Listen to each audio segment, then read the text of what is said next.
dagunya panjang, lidahnya tuh sebatas gini. Astagfirullahaladzim. Jadi dia sambil menatap saya sambil menatap dia. Ya mohon maaf ya, lidah itu gini. Oh. Dijundurin sama dia main-main. Jadi kira-kira siapa ya?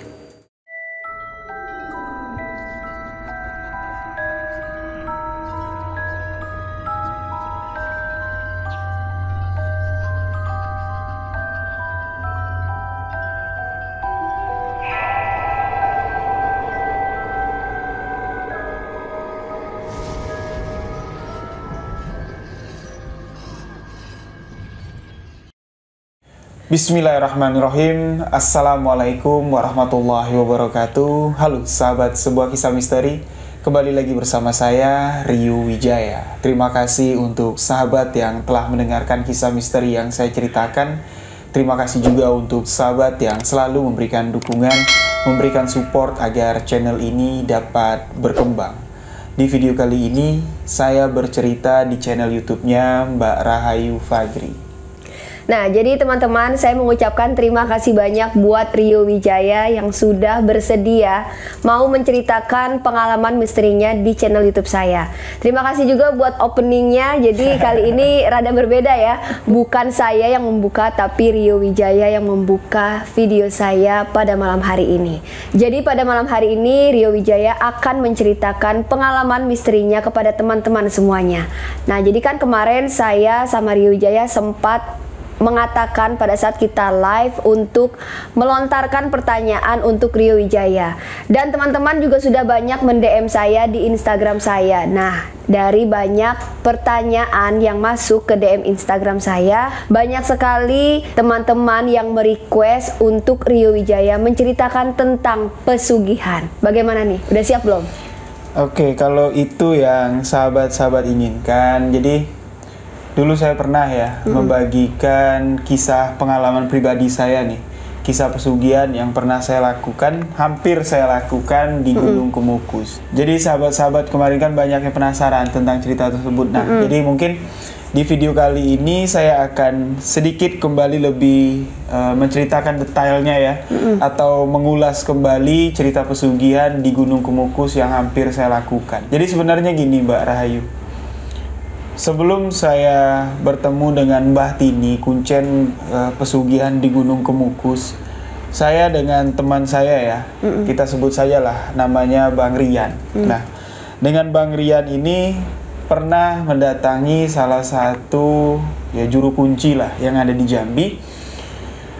Beliau merupakan juru kunci pesugihan di Gunung Kawi. Nah, mungkin kisah ini yang akan saya bagikan kepada sahabat-sahabat semua di video kali ini. Nah, buat teman-teman yang penasaran dengan kisahnya, tonton video saya sampai selesai.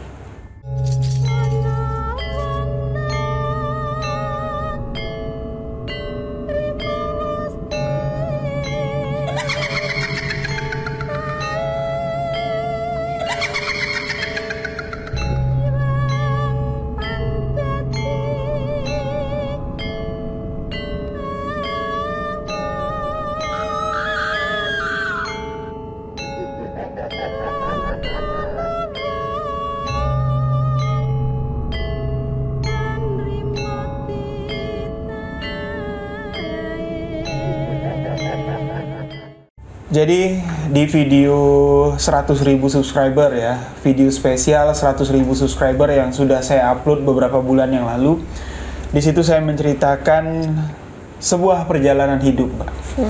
Sebuah proses kehidupan yang mana pernah saya lalui, dan saya menceritakan pengalaman tersebut bukan untuk mengajak sahabat-sahabat semua, melainkan cerita saya tersebut untuk mengingatkan sahabat-sahabat semua jangan sampai berpikir untuk melakukan hal demikian. Bahkan saya mengakui pada saat itu saya hampir gelap mata mengikuti hawa nafsu saya, karena pada saat itu mungkin Mbak Rayu tahu lah ya, kita sama-sama mengelola kafe yang dulu pernah kita buka.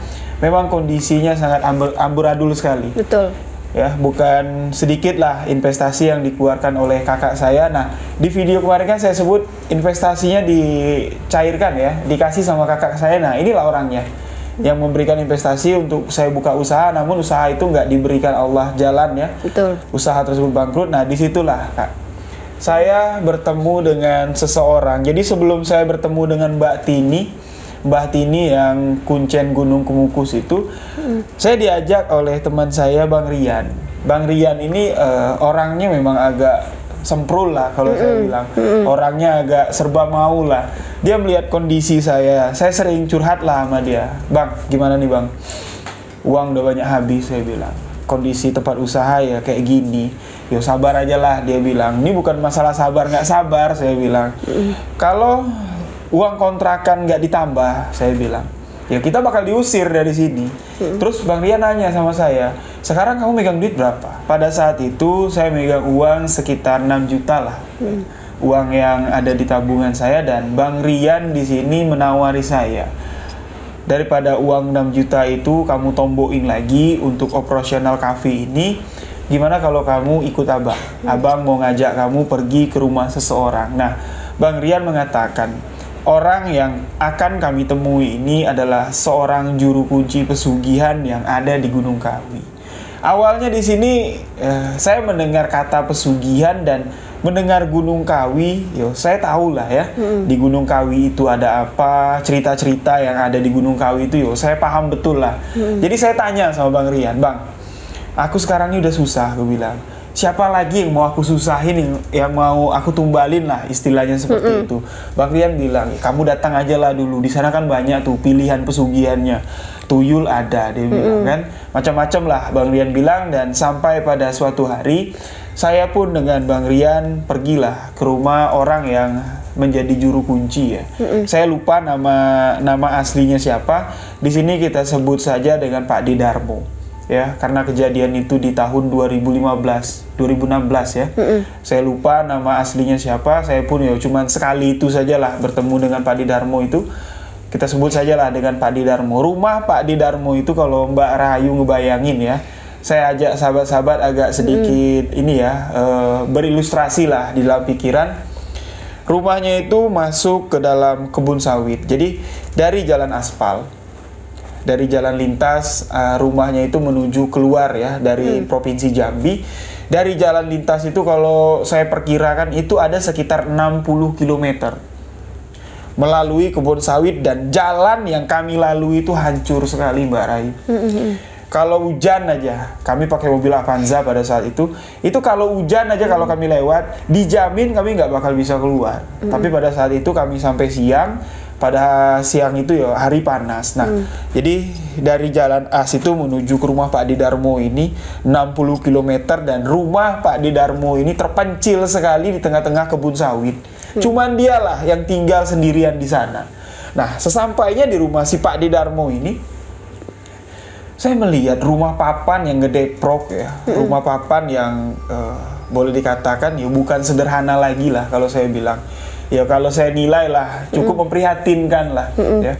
Rumah papan, lantainya itu cuman di plester ya seadanya lah. Atapnya pun masih pakai atap seng yang bolong-bolong gitu nah. Kelihatan dari jauh ya kalau ada bekas tampelan. Ketika sampai di rumah Mbah Darmo, saya disambut oleh 2 orang wanita parubaya. Dan kedua orang wanita itu merupakan istri dari Mbah Darmo. Istrinya 2? Istrinya 2, tinggal satu atap. Pada saat itu ya, pada siang itu ketika saya datang ke rumah si Mbah Darmo ini, di sana yang ada cuma 6 orang anak dari Mbah Darmo. Sedangkan 10 orang anaknya lagi, mereka sudah tinggal di rumah masing-masing, sebagian lagi bekerja di perkebunan sawit tersebut. Total anak Mbah Darmo dari 2 istrinya tersebut sebanyak 16 orang. 16 orang. 16 orang. Sedangkan Mbah Darmo ini nggak kerja apa-apa. Dia dipercaya oleh pemilik perkebunan sawit tersebut cuma untuk ngejaga ladang sawitnya doang. Digaji ya seadanya lah. Dan ketika saya bertemu dengan orang yang bernama Mbah Darmo, di situ saya memang melihat orang ini agak sedikit aneh ya. Maaf sebelumnya ya. Dari penglihatan mata saya, Mbah Darmo itu usianya ya kurang lebih belum 60 tahun, sekitar 59 lah. Sekitar 59 tahun, perawakannya besar ya, gempal, hitam, kumisnya agak tipis-tipis, dan rambut Mbah Darmo ini gondrong juga. Gondrong tapi bagian depan ini agak sula gitu ya. Agak sula dengan tubuh yang gempal. Pada saat itu dia cuma pakai baju partai, pakai celana pendek, menyapa kami. Ternyata Rian teman saya ini sudah kenal lama dengan Mbah Darmo. Karena Mbah Darmo dikenal di daerah itu sebagai dukun juga. Ya, kalau kami orang Jambi bilang tuh dukun masak benta, serba mau lah, ngobatin orang mau, nyakitin orang mau, nganterin orang pergi nyari pesugihan juga mau. Nah, jadi ngobrol-ngobrol lah ya saya sama si Mbah Darmo ini. Rian langsung menceritakan, mengutarakan niat kedatangan kami ke sana. Rian bilang, Mbah, ini dulur saya namanya Rio, dia bilang. Dia ini sekarang lagi dalam keadaan kejepit, Mbah. Ya, hutangnya banyak gara-gara usahanya bangkrut, sekarang juga udah di ujung tanduk. Kalau dia nggak bayar kontrakan, ya dia ini bakal diusir lah, nggak tahu dia bakal pindah kemana. Terus Mbak Darmo ini ketawa, kok ya bisa kamu sampai kayak gitu leh? Dia bilang, ya nggak tahu Mbak. Saya bilang yang namanya nasib hidup, saya bilang kan. Ikhtiar sudah saya jalankan, usaha sudah saya jalankan, ya rezeki belum ada. Bukan rezeki belum ada, kamu tuh salah nyari tempat, apa kata dia tuh, kamu tuh salah nyari jalan rezeki. Lah terus jalan rezeki saya di mana? Kalau saya lihat ya dari perawakan kamu, dia nanya nama asli saya siapa, tanggal lahir saya, dia mengatakan rezeki kamu ini kalau nggak di Parangtritis, di Gunung Kawi. Loh, ngapain saya ke sana, Mbak? Pesugihan yang ada di sana kamu ambil. Kalau saya lihat dari perawakan kamu punya rezeki untuk pergi ke sana. Nah, jadi mendengar Mbah Darmo ini menyebut dua lokasi, Parangtritis dengan Gunung Kawi, saya di sini berpikir loh, kok saya ini dikaitkan dengan pesugihan, saya bilang. Sedangkan niat hati untuk melakukan pesugihan itu sama sekali nggak ada. Demi Allah pada saat itu. Karena teman saya si Rian ini aja lah yang ngajak, dan saya pun penasaran. Penasaran ingin lebih tahu jelas siapa sih orang yang bisa istilahnya jadi kuncen pesugihan yang ada di Jambi ini, saya bilang. Nah, saya pun menjawab apa yang dikatakan oleh Mbah Darmo. Saya bilang sama Mbah Darmo, Mbah tahu dari mana? Kalau rezeki saya ada di Gunung Kawi, kalau enggak ada di Parangtritis, saya bilang. Mbah Darmo mengatakan orang-orang yang dapat melakukan ritual pesugihan itu ada ciri-cirinya. Ada orang-orang tertentu. Enggak semua orang melakukan ritual pesugihan itu bisa berhasil. Nah, saya tanya sama si Mbah Darmo, pesugihan yang Mbah katakan kalau di Gunung Kawi, setahu saya Mbah, saya bilang kan, kalau di Gunung Kawi itu kan ada 2 makam, saya bilang kan. Dan kedua makam tersebut bukan makam orang sembarangan. Kedua-duanya ya wali Allah, saya bilang. Gak mungkin lah di sana ada pesugihan.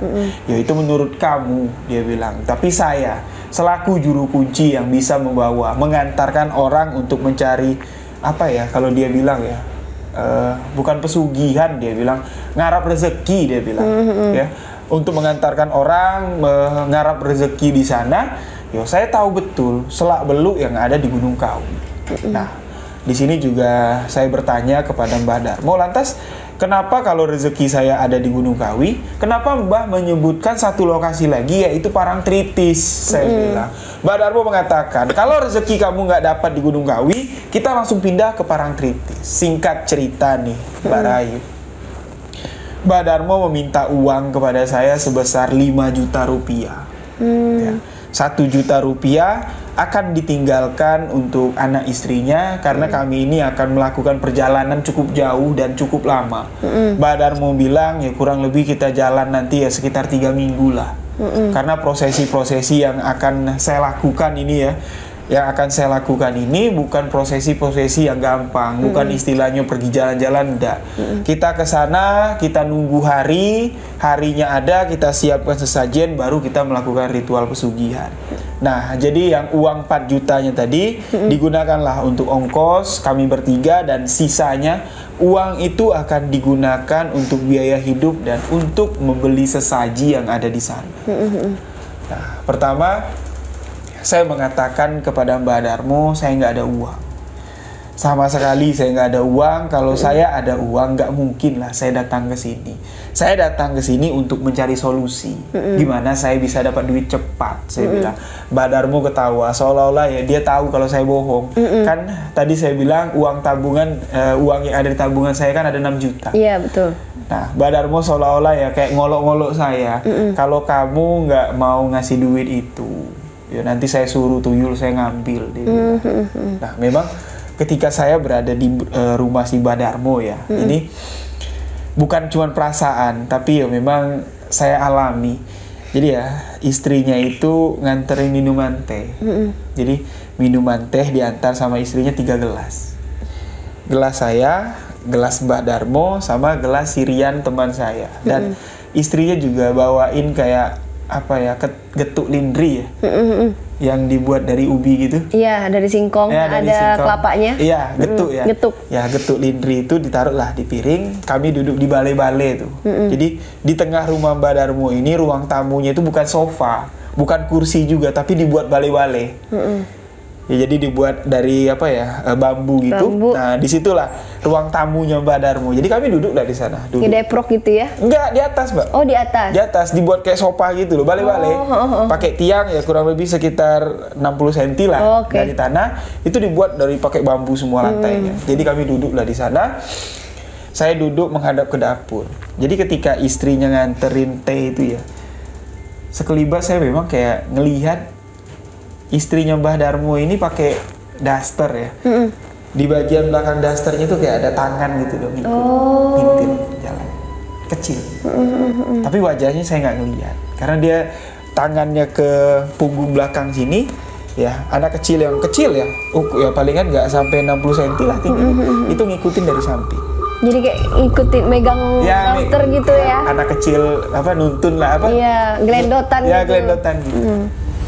Nah, yang anehnya lagi, gelas teh Mbak Darmo ini nggak diminum sama dia, tapi ya kami berhadapan ya, gelasnya deket-deketan. Saya lihat kalau saya minum air Mbah Darmo, saya taruh gelas saya. Kalau saya minum air tehnya, ya, saya taruh lagi gelas air teh saya itu di balai-balai itu di dekat gelasnya Mbah Darmo. Air teh yang ada di dalam gelasnya Mbah Darmo itu ya berkurang juga. Oh. Padahal Mbak Darmo sama sekali nggak ngangkat gelasnya. Sama sekali Mbak Darmo nggak minum, tapi ketika saya menghabiskan air teh saya ya, saya ngelihat itu ya. Air yang di dalam gelas itu juga habis.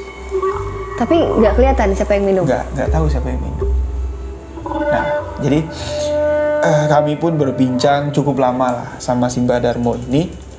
Mbak Darmo mengatakan kalau rezeki saya nggak ada di Gunung Kawi ya, nggak ada di Gunung Kawi, saya lanjut nanti ke Pantai Parangtritis untuk mengambil atau untuk menebus uang gaib. Nah, jadi Mbak Darmo ini menjelaskan step by step prosesi pesugihan yang akan saya lakukan.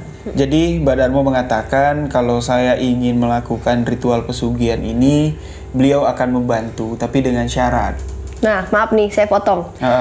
Jadi pas Mbah Darmo bilang syarat-syarat melakukan pesugihan, Rio udah bilang iya atau enggak? Enggak ya? Belum. Saya sama sekali belum memutuskan iya atau enggak untuk melakukan ritual pesugihan ini. Tapi dia udah ngajukan persyaratan. Ya, istilahnya kayak dia memprospek saya lah. Oke. Ya, dia nyoba untuk nyuci otak saya.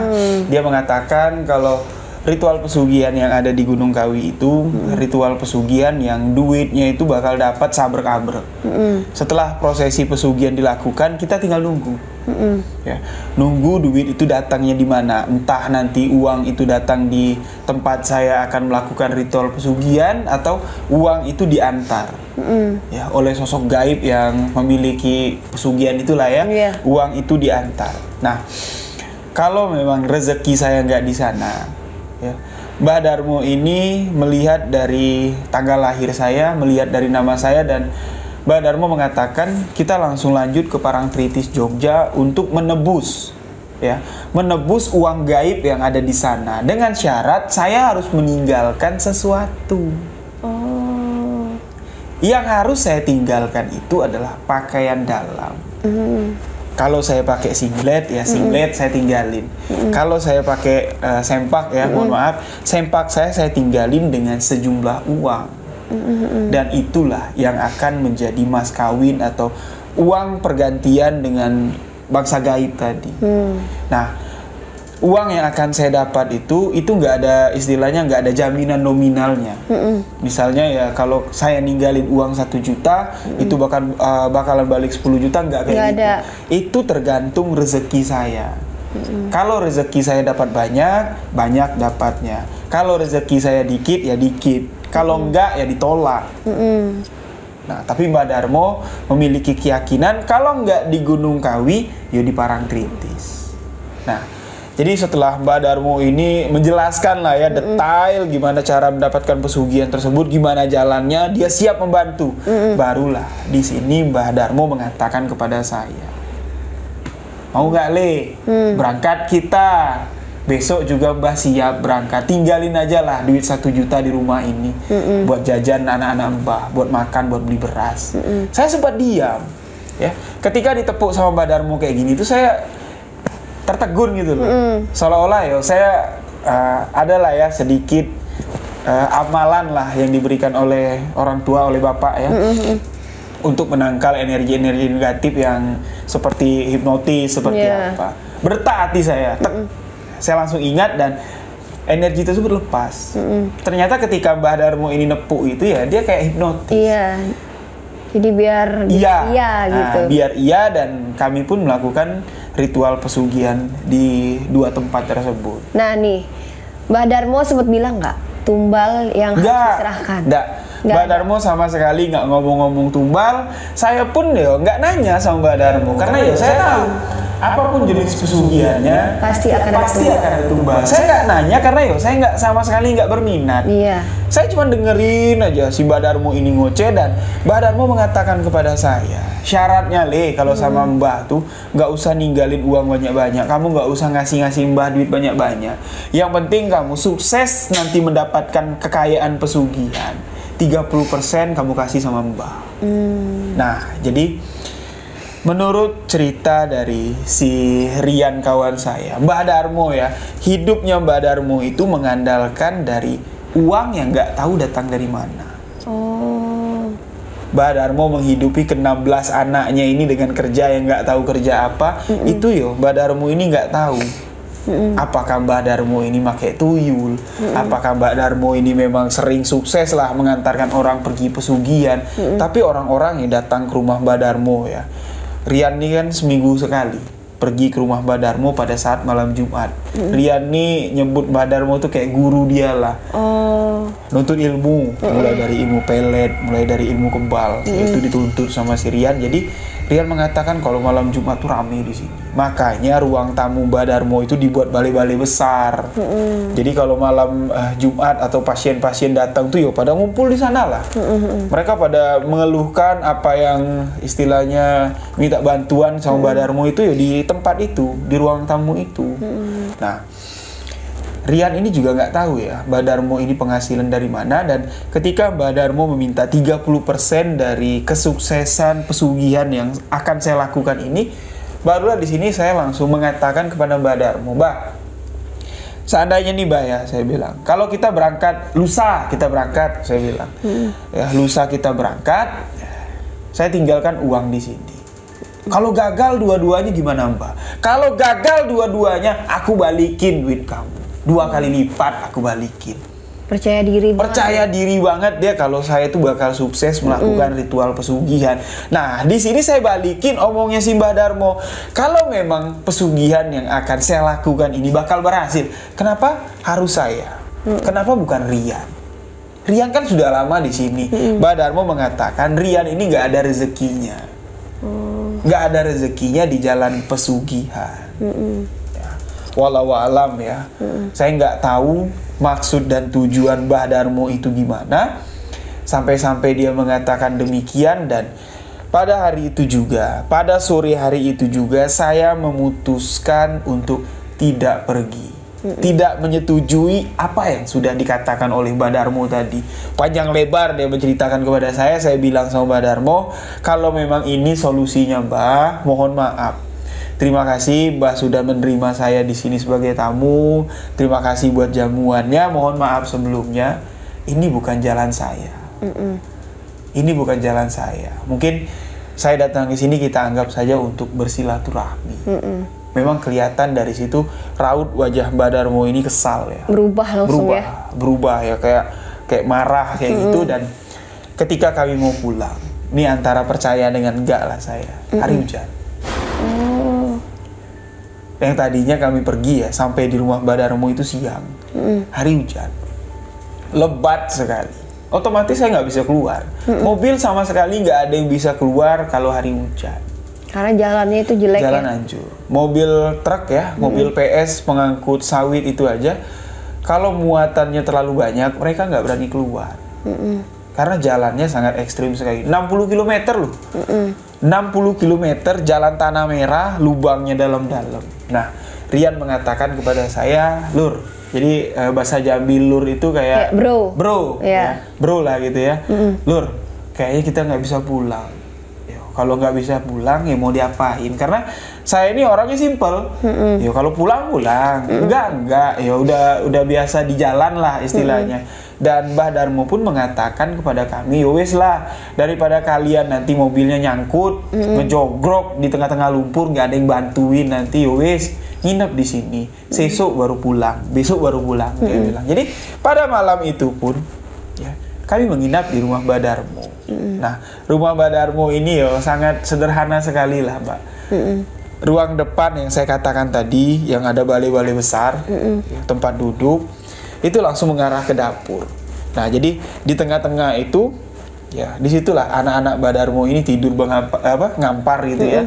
Di rumah itu cuma ada satu kamar untuk Mbah Darmo tidur sama istrinya. Kamar mandi dari rumah Mbah Darmo itu nggak ada. Jadi kalau mau mandi itu ke sumur lumayan jauh loh. Ke sumur lumayan jauh, di situ adalah ya kayak WC darurat lah gitu. Jadi kalau mau BAB tuh ya tinggal jongkok di sana, tinggal siram gitu aja. Memang tinggal di tengah perkebunan sawit betulan dia. Nah, jadi malam itu karena rumah Mbah Darmo ini sama sekali nggak ada tetangganya, listrik sama sekali belum ada. Rumah itu diterangi dengan lampu lentera. Lampu lenteranya itu terbuat dari botol MPGU, botol minuman energi M150. Itu dibolongin tutupnya, itu dikasih sumbunya dari kain, ya, diisi minyak tanah. Ruangan ya setiap sudut lah dari rumahnya Mbah Darmo itu ditaruh lah, ya, lampu minyak itu. Termasuk di tempat kami duduk di balai-balai. Nah, ditaruh di pojok-pojokan dan satu lampu ditaruh di tengah-tengah. Alhamdulillah lah, rumah yang cukup besar kalau saya bilang ya, itu dapat diterangi dengan lampu ya ala kadarnya kayak gitu. Nah, di malam hari itu setelah maghrib, saya pun ya nggak sempat sholat maghrib karena pakaian nggak ganti, pakaian kotor ya, saya nggak mau. Jadi setelah maghriban, ya setelah azan maghrib berkumandang, di tengah kami ditaruh satu lampu. Alhamdulillah rumah yang cukup besar itu dapatlah diterangi dengan penerangan yang sangat sederhana sekali. Nah, malam itu kami cukup lama lah berbincang dengan si Mbah Darmo. Kami bertiga ya, saya, Rian, Mbah Darmo, anak-anak Mbah Darmo tuh pada dengerin aja kami cerita. Jadi rumah itu nggak ada TV, hiburan istilahnya ya, kami itu jadi tontonan lah. Kami duduk di atas, anak-anak Mbah Darmo ini, yang 6 orang ini sedang duduk lah ngeliatin kami. 6 orang anak Mbah Darmo ini masih kecil-kecil, Mbak. Bahkan anak terakhir dari Mbah Darmo itu masih digendong. Oh, kakak-kakaknya udah pernah nikah? Yang 10. Yang 10 itu ya ada yang sudah nikah, tinggal keluar lah ya, tinggal di luar. Jadi yang di rumah itu tinggal 6 orang. 6 orang yang kecil-kecil, masih kecil-kecil. Jadi satu orang tuh masih digendong sama ibunya. Mereka duduk di bawah sambil dengerin kami cerita, sambil dengerin si Mbah Darmo cerita, cerita kehebatannya di masa muda. Jadi saya pun mendengarkan cerita Mbah Darmo itu yo nggak saya ceritain di sini ya, karena ceritanya juga panjang sekali. Saya agak-agak ingat, agak-agak lupa, tapi sedikit yang saya ingat, Mbah Darmo bilang dia menjadi juru kunci untuk mendapatkan titel juru kunci lah, dia bilang. Dia tuh sempat puasa 40 hari 40 malam, puasa muti. Nah, setelah dia mendapatkan titel juru kunci, dia ini nggak boleh tinggal di lereng Gunung Kawi itu lagi. dia harus pindah jauh, keluar dari daerah Pulau Jawa ya, khususnya di daerah Gunung Kawi itu, untuk istilahnya ya memasakkan amalan yang sudah dipelajarinya. Ya, kekuatan yang dimiliki si Mbah Darmo ini harus diuji langsung di lapangan. Jadi dia memilih sekitar tahun 84, dia bilang. Dia pindah ke Jambi. Nah, di Jambi itulah dia mulai mempraktekkan kekuatan gaib yang dia dapat dalam masa pertapaan Mbah Kawi yang dia katakan. Ya, nggak tahu siapa Mbah Kawi itu, tapi Mbah Darmo mengatakan dia itu didampingi oleh Mbah Kawi. Mbah Kawi lah yang memberikan saya kekuatan untuk pengobatan, memberikan kekuatan sebagai supranatural atau dukun. Nah, Mbah Darmo mengatakan sosok Mbah Kawi itulah yang akan nanti memberikan kekayaan. Kalau memang ritual pesugihannya diterima, kalau memang istilahnya persyaratannya dapat dipenuhi, negosiasinya dapat dilakukan. Nah, jadi banyaklah cerita yang disampaikan oleh Mbah Darmo. Saya sesekali nih Mbak Rayu ya, mendengarkan cerita Mbah Darmo, sedangkan Rian tuh duduknya udah senderan. Antara ya matanya tuh tinggal 5 watt lagi lah, antara mendengarkan dengan tidur, antara mendengarkan dengan tidur. Karena cukup lama. Mbah Darmo tuh ngoceh tuh udah cukup lama, kayak orang kesurupan ngocehnya. Nah, sesekali saya melihat ke anak-anak istri Mbah Darmo yang sedang nontonin kami. Nah, ketika saya memperhatikan 6 orang anak kecil dan 2 orang dewasa, ya. Istri Mbah Darmo ini satu istri Mbah Darmo ya, sedang gendong anaknya. Nah, 5 lagi itu duduk berjejer. Ya, seperti mereka itu membuat lingkaran. Nah, di belakangnya istri kedua Mbah Darmo dan di samping istri kedua Mbah Darmo, saya melihat 1 orang anak kecil lagi. Jadi ada 7 anak kecil. Ada 7 anak kecil. Dan pas siang ya, saya kan nggak ngeliat jelas mukanya. Malam itulah, dengan lampu lentera yang warna kuning kayak gini ya, warna kuning samar-samar kayak gini, dengan bayangan tubuh anak-anak kecil yang ada di lain tuh saya bisa membedakan. Kalau bayangan tuh panjang ke belakang, ya. Kalau ini enggak, wujudnya persis seperti anak kecil tapi tidak ada bayangan.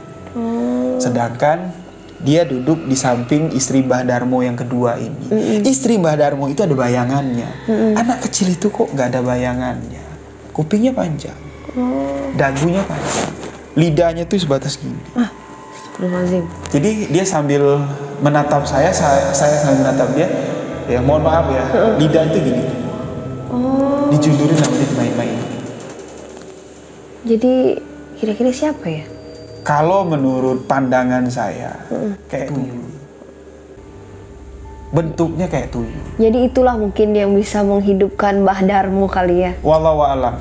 Ya, saya nggak mau nanya sama Mbah Darmo, saya cukup melihat. Saya cukup melihat, ya, saya cuma ngucap ya, astagfirullahaladzim, astagfirullahaladzim. Ya, saya anggap apa yang saya lihat itu bonus, saya bilang rezeki lah, rezeki bisa melihat sosok gaib seperti itu.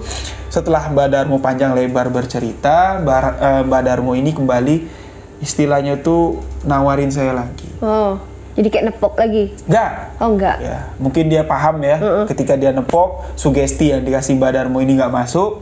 Mbah Darmo ini kembali menawarkan kepada saya, Le, nopo kamu tidak mau pergi ke Kawi atau ke Parangtritis? Kamu kan lagi susah, kamu kan lagi mepet. Di situ saya sedikit menceritakan latar belakang kita ya, latar belakang keluarga kita. Saya menceritakan kepada Mbah Darmo, bukan saya yang menolak Mbak. Mungkin kalau saya datang ke sana nanti, bukan ritual pesugihan yang saya lakukan. Mbah mungkin paham. Mungkin malam ini Mbah melihat saya berbeda dengan ketika saya datang tadi. Mbah Darmo cuma diem saja. Sedikit saya jelaskan, Mbah mungkin baru di tahun 84 datang ke Jambi. Saya lahir di Jambi, besar di Jambi, putra daerah asli Jambi. Mungkin Mbah tidak tahu banyak sejarah yang ada di Jambi, apalagi sejarah tentang ilmu gaib. Gudangnya Mbah di Jambi ini ilmu gaib, saya bilang. Tapi Mbah Darmo sama sekali istilahnya nggak kesinggung lah ya. Saya mengatakan demikian dan Mbah Darmo juga mengatakan, yo saya paham. Yo, yang di diri kamu itu sama sekali tidak mau kamu arahkan ke sana. Niat hati kamu sudah mau ke sana. Tapi tiba-tiba nggak tahu bisa batal. Mbak Darmo mengatakan seperti itu kepada saya ketawa. Saya ketawa ya, berarti memang nggak rezekinya Mbak. Bukan jalan saya ke sana, dan saya pun pamit sama Mbah Darmo untuk tidur. Saya nggak mau lagi ngelanjutkan pembicaraan saya dengan Mbah Darmo, ngelantur bahas masalah ilmu pada malam itu, karena ya saya merasa kuduk saya ini udah mulai berat. Nah, kalau kuduk saya sudah mulai berat, kalau saya sudah mulai biasanya itu sudah ada yang beda. Ya, seperti saya sedang melakukan penelusuran ke tempat-tempat yang dianggap keramat, tempat-tempat yang dianggap angker. Sahabat-sahabat mungkin bisa melihat di video-video saya sebelumnya. Kalau saya sudah sering megang tengkuk dan sering berarti itu sudah ada energi yang lain lah yang mendekati saya, bukan energi yang jahat, melainkan energi yang istilahnya energi yang nge-backup lah, karena ada sesuatu yang tidak baik akan bentrok dengan diri saya. Jadi saya sudah ngerasa seperti itu. Kalau saya lanjutkan takutnya nanti Mbah Darmo bakal telanjang. Dalam arti kata telanjang tuh saya bisa istilahnya ya bisa nebak lah isi hati Mbah Darmo, apa yang dilakukan Mbah Darmo, semuanya itu istilahnya yo terlintas lah di pikiran saya. Jadi Rian pun sudah tidur duduk yang ngorok kayak gini, dia bilang. Jadi saya pun tidur. Nah, saya tidur di dalam mimpi. Ya. Ini seperti suatu petanda lah. Makanya ketika saya ditawari bertemu dengan Mbah Tini untuk melakukan ritual pesugihan, saya sudah istilahnya ya sudah ada pondasi diri lah. Ya, di dalam mimpi itu saya bertemu dengan kiai. Kiai tua. Beliau mengatakan kepada saya, bahasa Jambinya seperti ini. Kalau kamu nak pergi, pergilah jauh-jauh, tapi jangan lupa jalan balik. Jadi istilahnya gini, kalau kamu mau pergi, silakan pergi jauh-jauh, tapi jangan lupa jalan pulang. Nah, saya dapat memaknai apa yang diucapkan oleh kiai tersebut seperti ini. Silakan, ya, silakan kamu pergi mencari istilahnya yang mulai cari ilmu, mencari apalah. Tapi ingat jalan pulang kamu kemana? Ingat mati itu kemana? Kalau bukan kembali ke yang satu. Kalau kita salah jalan, salah pergi melangkah, kemana kita bisa bakal pulang? Kalau saya melangkah untuk mengambil pesugihan, mau pulang kemana saya? Betul. Sudah musyrik, menduakan Tuhan. Nah, jadi setelah saya bermimpi dengan kiai tersebut, sesampainya di rumah, saya cerita semua sama bapak. Ya, saya cerita semua sama bapak, dan bapak mengatakan, ya terserah kamu. Kamu udah besar, terserah kamu mau melakukan apa. Bapak cuman pesan sama kamu, jangan sampai istilahnya yo gelap mata. Kalau ada masalah tuh yo diceritain, jangan dipendam sendiri. Nah, jadi Mbah Darmo setelah bertemu dengan saya itu, setelah seharian lah ya, saya bertemu dengan Mbah Darmo, bercerita-cerita dengan Mbah Darmo. Setelah saya pamit pulang pada pagi harinya, hujan udah reda ya, pada malam hari udah reda. Pagi itu ketika sinar matahari sudah mulai terang, si Rian yang jadi sopir dia pun memberanikan diri. Yo, ayolah kita pulang. Insya Allah kalau ada matahari jalannya cepat kering. Jadi kami pun berpamitan pulang dengan Mbah Darmo. Jadi dari hari itu saya sudah tidak pernah dengar kabar lagi. Ya, kabar dari Mbah Darmo, dan Rian pun sudah tidak pernah lagi menawari saya untuk melakukan pesugihan. Nah, jadi Mbak, gitulah ya sedikit cerita sebelum saya bertemu dengan Mbah Tini secara tidak sengaja. Saya nggak sengaja ketemu Mbah Tini itu. Mungkin sahabat-sahabat yang belum melihat, belum mendengarkan bisa mendengarkan. Saya membagikan cerita itu. Jadi nggak tahu kenapa Mbah Tini juga bilang kalau saya ini orang yang terpilih untuk mendapatkan ritual pesugihan. Dia juga mengatakan Mbah Tini juga menjamin kalau saya melakukan ritual pesugihan yang yang dipegang sama Mbak Tini, yaitu di Gunung Kemukus, dijamin saya akan berhasil. Bahkan di sini Mbak Tini sudah nyiapin pasangan untuk saya berangkat ke Gunung Kemukus. Udah disiapin sama Mbak Tini. Tapi saya memang gimana ya? Hati tuh nggak apalah ya, namanya bukan takdir ya. Ya mereka bilang ya, Mbak Darmo bilang saya ada rezeki di sana, Mbah Tini juga bilang saya ada rezeki di sana, dan ada orang yang tiba-tiba nyasar nggak tahu siapa, ada juga tuh saya ceritain tuh di video saya yang judulnya pesugihan apa lupa saya, ada tuh yang tiba-tiba datang menawari saya untuk melakukan ritual pesugihan. Jadi banyak sekali orang yang bertemu dengan saya mengatakan ayolah ikut pesugihan, ayolah ikut pesugihan. Nauzubillah min zalik ya. Makanya sampai iya, saya sangat tertarik sekali mengungkap cerita yang ada di Parangtritis dan Gunung Kawi. Beberapa kali saya katakan kepada sahabat-sahabat semua, setelah dari Jakarta, mungkin saya akan melanjutkan perjalanan ke Yogyakarta. Insya Allah. Insya Allah. Saya akan datang ke Parangtritis dan insya Allah saya akan datang berziarah ke Gunung Kawi. Karena di Gunung Kawi itu Mbak, itu ada 2 makam. Ya, bukan makam orang yang sembarangan, wali Allah yang ada di sana. Jadi saya ingin tahu, saya ingin bertanya lah dengan masyarakat, penduduk yang ada di sana, bener nggak sih di sini tuh ada ritual pesugihan? Kalau ada tuh di mananya? Saya pengen tahu. Bukan saya ingin melakukan ritual pesugihan, auzubillahi min zalik ya. Tapi saya ingin tahu karena beberapa orang yang bertemu dengan saya yang ngakunya juru kunci pesugihan mengatakan kalau saya itu ada rezeki untuk melakukan ritual pesugihan. Nah mungkin itu ya pada saat itu. Orang-orang yang saya temui itu kita katakanlah seperti orang-orang yang kerasukan setan lah saya bilang ya. Mereka berusaha ya, meyakinkan saya agar saya terjerumus ke lubang hitam. Saya sampai hari ini pun saya masih berpikir seperti itu. Betul. Nah jadi memang kalau sahabat-sahabat banyak yang bertanya, bang, abang masa lalunya kelam sekali ya. Memang iya. Masa lalu saya kelam sekali. Abang berani bang cerita kayak gitu, nggak malu bang? Nggak. Untuk apa menceritakan sesuatu yang nyata?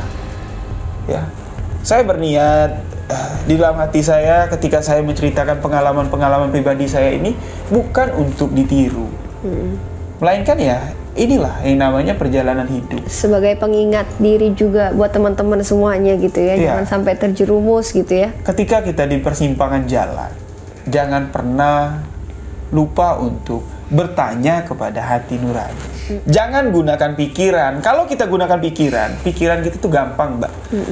Dibisikin sama setan, masuk ke pikiran dan masuk ke hati. Betul. Nah, jadi gunakan hati dulu.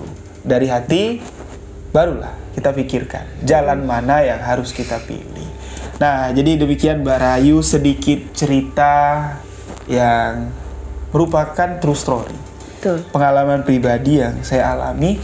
Mungkin ya ini pertama kali ya saya cerita sama Mbak Rayu ya. Enggak, pernah waktu itu di telepon. Oh, di telepon ya. Bilang ke saya, "Kak, gue mau ke Gunung Kawi." Saya juga sempat kaget waktu itu. Mau ngapain? Gila ya. Saya sempat ngomong gitu. Cuman dipikir dia bercanda dan nggak pernah saya tanyain lagi gitu.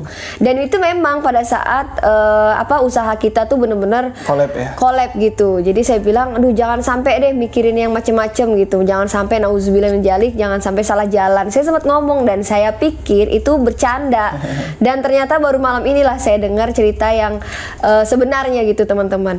Dan terima kasih banyak gitu ya buat Rio Wijaya telah membagikan kisah ini.